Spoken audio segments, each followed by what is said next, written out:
this fantasy has been going on for too long.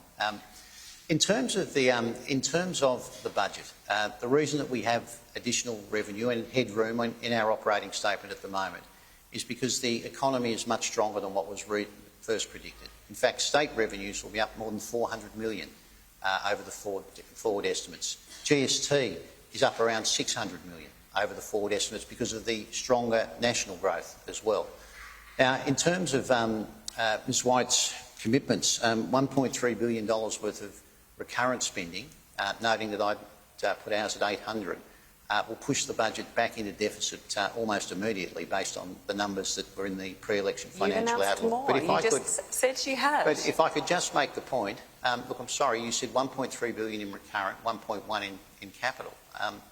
Now, if I could just make the point, we won't be cutting services, we won't be increasing taxes, and we will not be selling assets. Treasury papers show that every year this government fails to deliver infrastructure projects of about 25%. So 25% is not going out the door, which means that that is a handbrake on economic growth, a handbrake on job creation. It actually means that you miss out on the things that this government promised they were going to build for you. Okay, thank you. And Kerry, great question. Really prompted a bit of debate. Well, before we get to our next question, I want to ask as well the Premier, start with the Premier and then get the opposition leader's thoughts on this as well. But Premier Berejiklian said that we need to have a rethink on how we see COVID.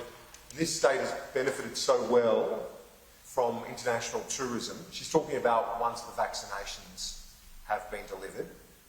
We don't know when that happens, but she says we have to have a debate about this so that we don't necessarily see that we're obsessed with zero cases. What's your view? Because, as I say, tourism has been a big industry in this state. Look, it has, but I'd make the point, look, Gladys and I haven't seen eye to eye from day one. Obviously, she didn't support locking our borders, and I think that was the first and most important step that we took to keep Tasmanians safe. Secondly, in terms of locking our borders, my understanding is that our economy is growing faster than what Gladys's is at the moment, and so it's hard for her to argue that locking our borders has caused any sort of fettering in terms of economic growth. Now, as we move forward and as we get a larger proportion of the community vaccinated, obviously people will become more confident and will need to consider what restrictions look like and what the longer-term outlook is for the country, bearing in mind that when you look at India at the moment, that is just unfortunately in desperate straits. We've still got European countries that have got significant problems, and Indonesia is another question altogether. So we will be in this for a while.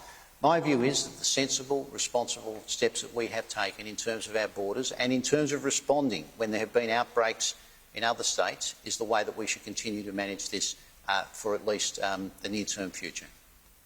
Your thoughts on that?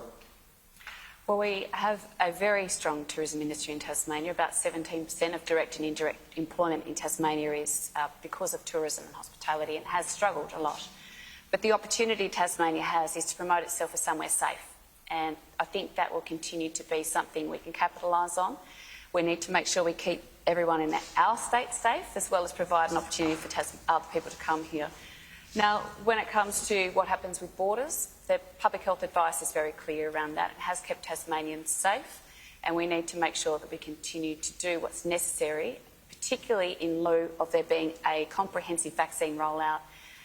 It's clear that the federal government has really mucked that up, and a lot of people who should have been getting vaccinated by now haven't been, and unfortunately that will continue to have an impact across the economy as well as on people's health.